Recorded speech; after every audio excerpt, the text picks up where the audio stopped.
Hello, Liana Antonovich here.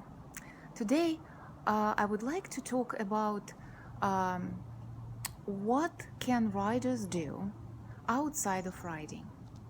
How can we practice riding outside of the riding arena? How can we practice riding not being in the saddle? Let's think of it.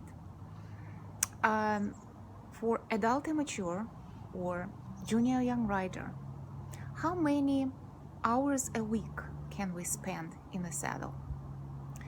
And the answer would be on an optimum week, it is 5-6 hours, and maybe less if one training session is less than 1 hour.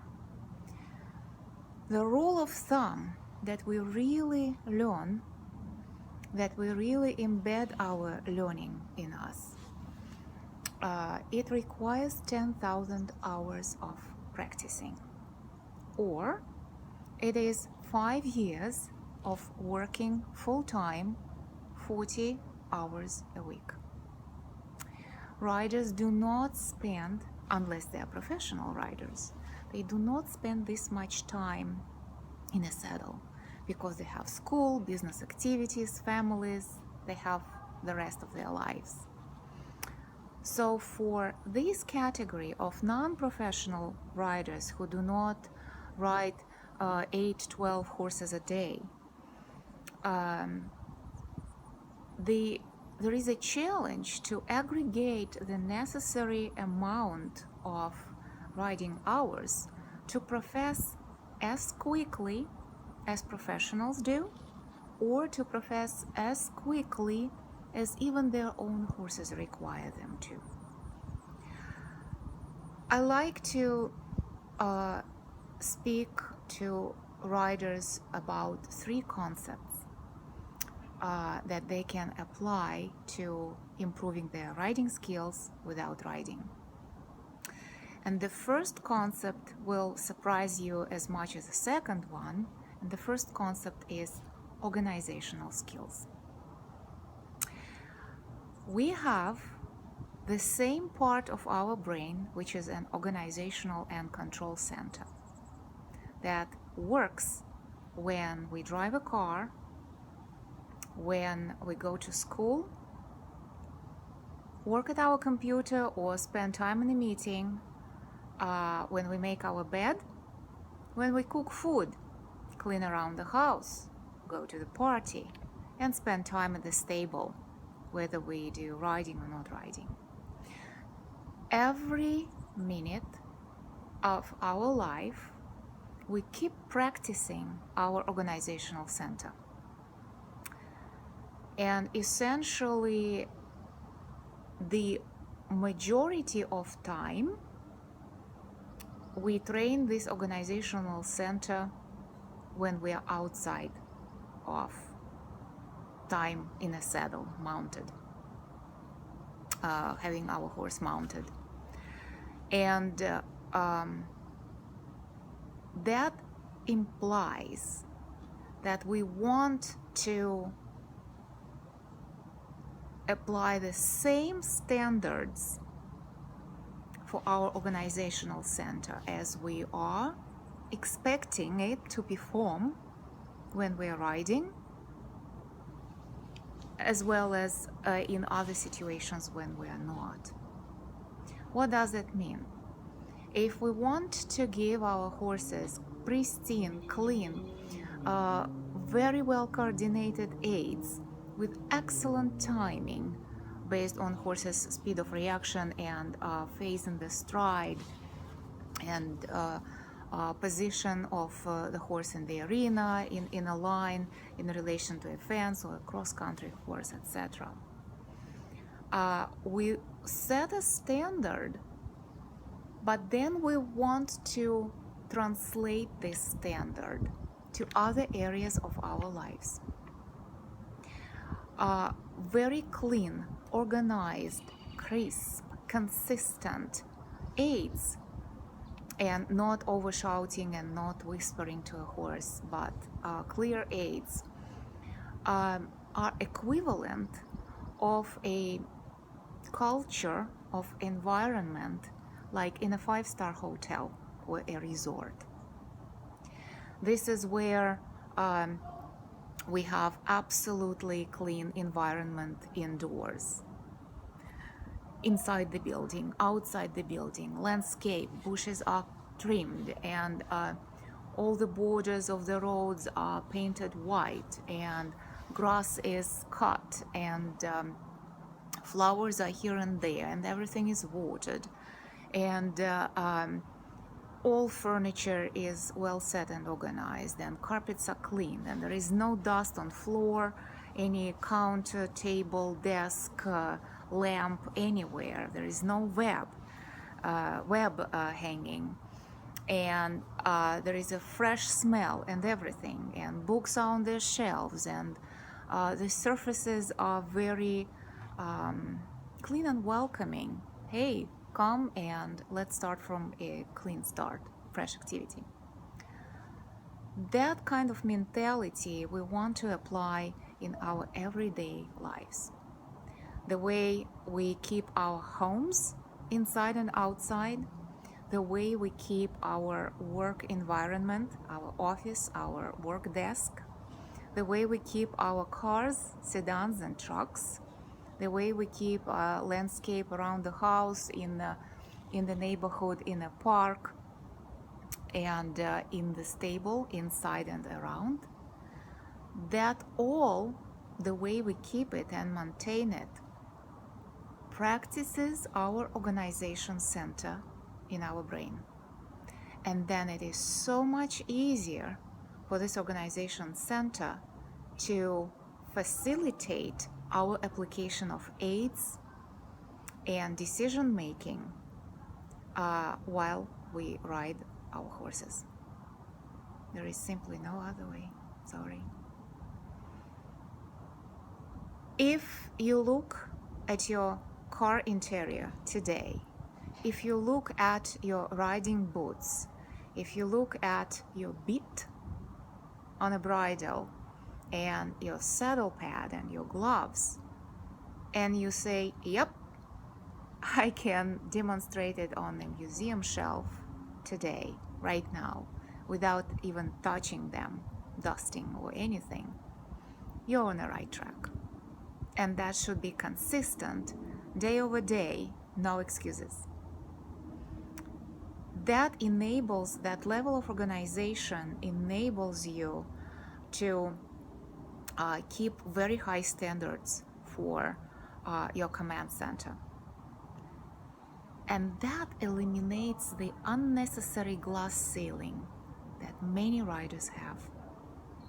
Because the way we make our decisions about what we leave, do we leave paper and plastic and used plastic water bottles in our car when we drive home without putting them out into a trash, the same decision making will trigger you to not make that half halt, to not remove pressure off your inside leg of a horse, but keep it there for unnecessary longer number of strides, etc., etc. This is the same behavior that we human beings exhibit in a saddle and outside of the saddle. Another concept that is often surprising to riders, no, it's not Pilates, it is cleanliness. Things have memory. It is very subtle. Scientists know that steel, rock, wood, any substance has a certain compression, absorption, temperature, etc., memory. And things, when they are not refreshed, when they are not reset to their original state, reset is a good word for that, they translate, they reflect their memory, and this memory contains also memory of mistakes, back to us.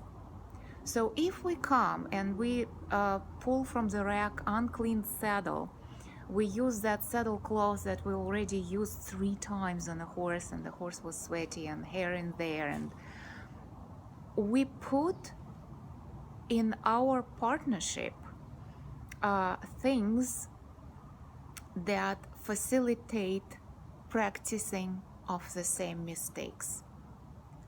On the contrary, if we wipe even real quick our saddle with a damp clothes or some conditioner, and if we take pristine clean from the laundry saddle cloths, saddle pad, and it's clean gloves and our boots are shiny and we come all refreshed, we start surprisingly from a very advantageous position. And there is nothing that clogs our mind. It is very subtle. A lot of these things happen subconsciously, but this is what is happening. And if you make an experiment and observe your performance with your horse in different scenarios, when things are perfect and when things are not, you will notice a dramatic difference. And once you've noticed it, it is so easy to add the contribution of cleanliness, so that every training session would start for you and your horse from a very advantageous position. The same applies not only to things we use, but to ourselves, number of showers, but it also applies to how clean and groomed your horse is. Water and grooming, showers, with soap, without soap, cold hosing all over the body, and very good curry comb and brush grooming make very similar refreshing spa effect on your horse. I've learned that from cavalry. Cavalry wouldn't have access to modern equipment and to other medical and special equipment, tools that we have these days. They had very simple equipment that often was not even fitted well, but it was always clean, and horses would always, at every opportunity, be introduced to a shower, good grooming and a shower. After that, what happens, mistakes and negative emotions are being carried away, wiped away, and horses come clean, refreshed, reset, and they really look forward to perform, be best, and keep learning. Initial environment parameters that we set for a training session is already half of success. So concept number 2 is cleanliness for ourselves, our horse's body, and things that we touch. The third concept is rider's body. We practice working with the horse when we ride, when we drive them on long lines, when we work on a lunge line, let them jump in a shoot, free jumping, or we take them on trails or for cross-country hack or work on a course. We can work in hand, we can call massage for our horse. So there are very, very many opportunities for us as riders when we are really focused on developing a horse's body. But riding is a team work when two bodies are involved together in a dance. And it is much higher contact dance than even ballet or figure skating when two individuals or a few individuals are working in a group. Riding is a very high contact sport. Therefore, the impact, biomechanical impact of rider's body is, I would say, almost another 50% of success in a training session. of prerequisites of success in a training session.